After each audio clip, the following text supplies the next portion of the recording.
안녕하세요. 이곳은 순수창 장문학이 싹 트는 곳, 사랑과 연민이 가득한 세상, 소나랑입니다. 함께 해주시어 감사합니다. 도무지 알 수 없는 것은 마지막 편, 왜 그랬을까? 사실 그녀가 전산실을 드나들게 된 원인은 신규 아이템의 월말 집계 때문이었다. 그 일로 그녀를 또 밤새우게 할 수는 없었다. 나는 즉시 전산실에 그 업무를 전산화해달라고 요청했었다. 그러나 전산실에서는 프로그램은 단기간에 만들 수도 없고 주요 품목이 아닌지라 메인 프로그램에 삽입할 수는 없노라고 난색을 보였다. 할 수 없이 PC에서 집계하도록 프로그램을 따라주었는데 그 결과는 꼭 전산실에서 확인 후 출력해야 한다는 것이었다. 그 때문에 그녀가 치욕을 당한 것이다. 나는 그 점이 이상했다. 그러나 당시 그런 프로그램에 대해서 아는 사람은 전산실 말고는 아무도 없었다.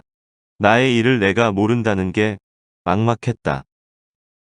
나는 당장 시내에서 가장 큰 전산학원을 찾아갔다. 모든 사정을 이야기하고 내가 그걸 꼭 배워야겠다고 말했다. 그런데 시간을 맞출 수가 없었다.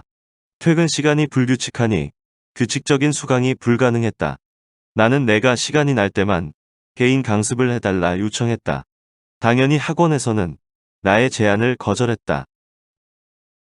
난 포기할 수 없었다. 다행히 늦은 시간인데도 학원 강사들은 저녁을 아직 못하고 있었다. 나는 식당에 음식을 푸짐하게 주문하여 그들을 대접했다. 그리고 부탁했다. 도와달라고. 결국 마음씨 좋은 여강사 한 분이 수락했다. 나는 당장 시작하자 했다. 컴퓨터에 관해 얼마나 아세요? 강사가 물었다. 겨우 워드만 사용하고 있다고 하니 대뜸 MS-DOS 책을 주며 먼저 이 내용을 이해해야 하니 읽어보고 직접 해보라 했다. 한 달쯤 걸릴 것이라 했다. 그 책을 그날 저녁 학원에서 그리고 집에 와서도 밤늦도록 훑어보았다. 도저히 무슨 말인지 감이 잡히지 않았다. 그냥 포기하고 싶었다. 다음날 회사에서도 시간이 나는 대로 컴퓨터 앞에 앉아 그 책의 내용을 실행해 보았다. 어렴풋이 느낌이 왔다. 나는 내친 김에 회사에서 다시 밤을 새우며 그 책을 모두 읽고 실행까지 해보았다. 대충 짐작이 잡혔다. 그 다음 날 나는 퇴근하자마자 학원으로 달려갔다. 책을 모두 읽고 실행도 해보았어요. 내 말 끝에 여강사가 픽 웃었다. 농담도 잘하셔. 그럼 이거 한번 해볼래요? 강사는 책 한 부분의 예제를 가리켰다. 어젯밤에 조금 애를 먹었던 내용이었다. 나는 당장 실행을 시켰다. 강사의 눈이 동그랗게 변했다. 이것도 해보세요. 강사는 다시 책의 뒷부분을 펼쳐 한 곳을 가리켰다. 내가 어려워했던 부분이다. 여강사는 의심스러운 듯 내가 입력하는 내용을 확인하기 위해 다가왔다. 풍만한 가슴이 등을 스쳐닿았으나 그녀는 개의치 않고 얼굴을 모니터에 바짝 들이밀었다. 그녀의 가슴이 내 어깨를 포근히 감싸왔다. 간질거리고 따뜻하고 부드러운 느낌이 나를 후끈 달아오르게 했다. 내가 마지막 엔터를 치고 돌아보니 강사가 비로소 놀라워했다. 선생님 같은 분 처음 봐요. 선생님은 학원이 필요 없어요. 제가 책 한 권을 드릴 테니 그것으로 독학해도 가능할 거예요. 플로피 디스크가 있는 원서의 복사본이었다. 나는 그 책을 기꺼이 샀다. 그 책을 이해하시면 말씀하시던 그런 프로그램을 만들 수 있을 겁니다. 어려움이 생기면 언제든 찾아오세요. 제가 도와드릴게요. 나는 그달 월말 안에 프로그램을 완성할 수 있었다. 물론 여강사의 도움도 받았다. 나는 전산실에서 제공되었던 프로그램을 살펴보았다. 스프레드시트에 몇 가지 C 언어가 포함되어 있었다. 참으로 초보적 수준이었다. 만약 그 프로그램을 들고 학원을 찾아갔다면 단 며칠도 안 걸렸을 것을. 그러나 회사 기밀을 들고 다닐 수는 없었다. 내가 의심했던 내용, 즉 전산실에서 최종 검토한다는 것은 다만 자신들의 존재감을 일깨우고 여직원을 불러내기 위한 수작이었다. 나는 최신의 업데이트된 C 언어, 스프레드시트, 함수, 그리고 매크로로 맛깔스러운 프로그램을 만들어 임양에게 건네주고 입력과 출력을 설명해 주었다. 매일 정산이 가능하네요. 여러 동향이 그래프로 출력되고 정말 멋져요. 세상에, 둘이서 밤을 새워서 했던 일이 10여 분이면 보고서까지 완성돼요. 그녀는 감동의 도가니에 빠져 지난 자료까지 입출력을 반복하며 컴퓨터에서 벗어나질 못했다. 당시 컴퓨터 수준은 386이었다. 메모리가 400MB 정도. 그러나 그 가격은 2달치 월급이었다. 지금 생각해보면 그때 그 일은 참으로 허탈하다. 나는 전산실로 달려가 내가 만든 프로그램을 통통한 녀석에게 던져주며 말했다. 내가 만든 거다. 어디, 흠을 잡아봐라. 전산실에 앉아서 했다는 일이 겨우 그 정도였냐? 그 후로 나는 전산실의 메인 프로그램에까지 지시콜콜 시비를 걸고 수정을 요구했다. 전산실 과장은 쩔쩔매며 거에 빌든 나에게 매달려왔다. 후일 나는 그녀에게 그 얘기를 자랑스럽게 들려주었다. 왜 그랬을까? 그토록 그녀의 칭찬을 받고 싶었던가? 어느 정도 복수는 한 것 같지? 그러나 그녀는 기대와는 달리 미소 짓지도 않았다. 그런 알 수 없는 표정이라니 그녀는 참으로 아리송했다. 그렇게 시간은 흘러갔다. 날이 갈수록 그녀에게서 여자의 냄새가 익어갔다. 질끈 동여매었던 머리를 풀어내리고 화장도 했다. 그녀의 몸매는 관능적인 미가 살아나고 있었고 사무직 유니폼에 잘 어울렸다. 그건 마치 산골짜기에 야생화 한 송이가 피어나는 듯했다. 여자의 매력은 미모에서 나올까? 미모일지라도 흙먼지 바람처럼 피하고 싶은 여성이 흔하지만 뭔가 모르게 남자의 마음을 뒤흔드는 마력을 피우는 여자가 있다.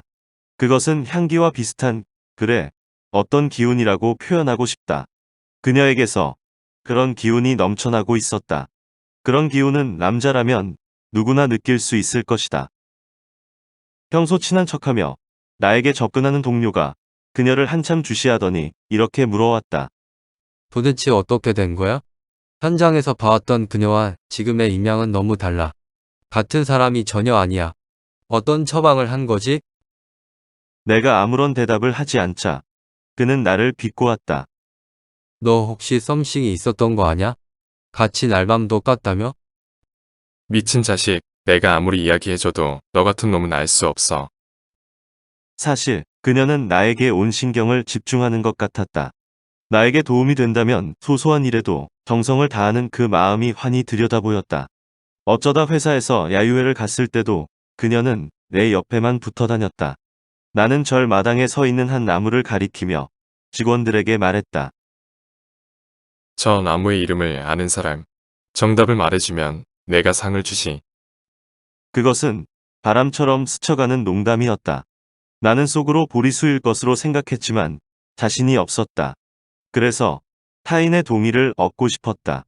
하지만 나의 질문은 사람들에게서 그냥 무시되었다. 며칠 후 그녀가 내 옆에 다가와 심각하게 물어왔다. 그 나무의 이름이 뭐예요? 뭐 말이야? 그 절 앞에서 나무 이름을 맞추면 상을 준다 했잖아요. 실은 나도 잘 몰라. 모르면서 어떻게 상을 줘요? 그저 내 생각과 같은 사람이 있나 물어본 거지. 어떻게 그럴 수가 있죠? 그녀가 처음으로 내 앞에서 화를 버럭 내었다. 바람을 일으키며 거칠게 휙 돌아가는 그녀의 행동에서 이런 말이 묻어나왔다. 나는 그 나무의 이름을 알아내려고 얼마나 애를 쓴지 아세요? 순간 그녀에게서 풍겨오는 따뜻한 바람이 나를 들뜨게 했다. 그때 이런 생각을 했다. 너와 단둘이 여행하고 싶다. 얼마나 즐거울까? 만약 내가 정말 정신되었다면 가진 여행쯤이야 대수롭지 않지 않을까? 그러다 나는 그 망상에 스스로 깜짝 놀랐다. 내가 그런 생각을 하다니. 그래서 전 생산부장이 천물을 당하고 옷을 벗었던 거야. 나야말로 그와 똑같은 놈. 골빈 녀석이야. 나는 남몰래 몸을 부르르 떨었다. 점차 그녀에게 총각 사원들의 접근이 눈에 띄게 이어졌다. 그럴 때마다 나의 신경이 고추섰다. 설마 나는 질투를 하는 걸까? 제법 잘생기고 실력 있는 건장한 총각의 적극적인 대시도 있었다. 그러나 그녀는 전혀 동요하지도 않았다. 왜 그랬을까? 신규 아이템은 급성장했다. 결국 전자부품 공장은 정착되어 별도 사업체로 독립하게 되었다. 당연히 그 업무도 이관되었다. 그동안 그녀는 신규 아이템 담당자로서 종종 전자부품 공장을 왕래했었다. 그때 그녀가 그쪽 임원의 눈에 들었던 모양이다. 하루는 관리이사가 나를 호출했다. 신공장에서 미스임을 보내달라고 한다. 어떻게 생각하느냐? 미스임은 저희 업무의 상당 부분을 맡고 있습니다. 그 공백을 메울 방법이 어렵습니다. 그렇다면 여직원이든 남자 직원이든 새로 충원해 주겠다. 주변에 마음에 드는 사람이 없다면 신규 채용이라도 해주겠다. 직접 면접을 하고 고를 수 있도록 해주겠다. 알겠습니다. 제가 면접까지 볼 것 있겠습니까? 그저 이사님이 쓸만한 여직원을 골라 보내주시면 일을 시켜보겠습니다. 그렇게 말하고 본관을 나오면서 마음 한편이 서늘해지는 것을 어찌할 수 없었다. 내가 원할 때는 줄 수 없다고 펄쩍 뛰던 이사가 신규 채용 면접까지 보게 해주겠다니 참으로 아이러니했다. 나의 서운한 마음은 어디에서 나오는지 모르겠다. 신입사원을 새로 교육해야 한다는 부담감은 결코 아니었다. 사무실에 돌아온 나는 즉시 그녀에게 이 사실을 알렸다. 무엇보다 그녀에게 마음의 준비를 시키는 게 급했다. 그녀는 내 말을 듣고 얼굴이 하얗게 굳어졌다. 꼭 가야 하나요? 안 가면 안 되나요? 나는 임원들이 결정한 일은 거역하기 어렵다는 것과 신공장은 여기보다 대우나 환경이 훨씬 좋다는 것, 그곳은 엘리트 집단이고 이곳은 공돌이 집단이라는 것, 임원의 간택은 일생일대의 기회라는 것, 특히 그곳은 새로운 사람들과 새로운 세상의 시작이라는 점 등을 상세히 설명해 주었다. 그녀는 말없이 자리에 돌아가 한없는 생각에 잠겼다. 다음날 이사는 미스임을 언제 보낼 수 있느냐 독촉했다. 대체할 여직원은 내일이라도 보내주겠다고 했다. 그 말을 들은 그녀는 이렇게 말했다. 모레가 제 생일이에요. 기왕 생일날 떠나는 것이 좋을 것 같아요. 그래서 드리는 말씀인데 내일 저녁 우리 집에 직원들을 초대하고 싶어요. 그동안 정말 고마웠고 뭐라 감사를 드릴 방법이 없네요. 그녀의 말끝에 울먹임이 묻어나왔다. 직원들은 그녀에게 마지막 선물을 사주자고 제안했고 그것은 금목걸이로 정해졌다. 그녀의 집은 초라했다. 그것도 전세였다. 어머니는 병고로 일찍 돌아가셨다고 들었다. 동생은 대학 1년생, 아버지는 이렇다 할 직장이 없었고 그녀가 학비를 대고 있었다. 아버님은 우리를 반색하며 귀한 손님으로 대했다. 딸아이한테서 이야기를 많이 들었다며 특히 나를 마치 사위 대하듯 했다. 그것은 거북했다. 저녁을 끝낼 때쯤 나는 그녀에게 준비한 목걸이를 직접 걸어주었다. 그게 실수였을까? 여자는 목걸이를 걸어준 남자에게 평생을 따라야 한다는 것. 아버님께서 묘한 농담을 흘렸다. 동시에 직원들이 우레와 같이 손뼉을 쳐댔다. 다행히 아버님의 농담은 박수에 묻혀 사라졌다. 그러나 갑자기 그녀가 내 품속으로 달려들었다. 그리고 흐느껴 울기 시작했다. 직원들과 아버님 그리고 동생 모두가 말을 잃고 놀라 쳐다보았다. 나는 그녀의 등을 가볍게 두드려주고 있었다. 그녀의 뜨거운 눈물이 셔츠를 적시고 맨가슴 살에 젖어들었다. 나는 뭐라 한마디를 해야 한다고 생각했다. 나는 너를 그녀가 황급히 내 입을 막았다. 말하지 마세요. 하지 않아도 다 알고 있어요. 우리 직원들은 무어라 한마디도 말하지 못하고 묵묵히 신을 신고 그녀의 집을 빠져나왔다. 그로부터 몇 달이 지났다. 나는 업무 협조차 그 전자제품 공장을 방문했다. 그녀가 어찌 근무하고 있는지 궁금했다. 그녀를 볼 수 있겠다고 생각하니 설레기도 했다. 홍보팀 겸 비서실에서 일하는 그녀가 직접 나를 안내했다. 그녀의 유니폼은 그 역할을 과시하는 듯 눈길을 사로잡았다.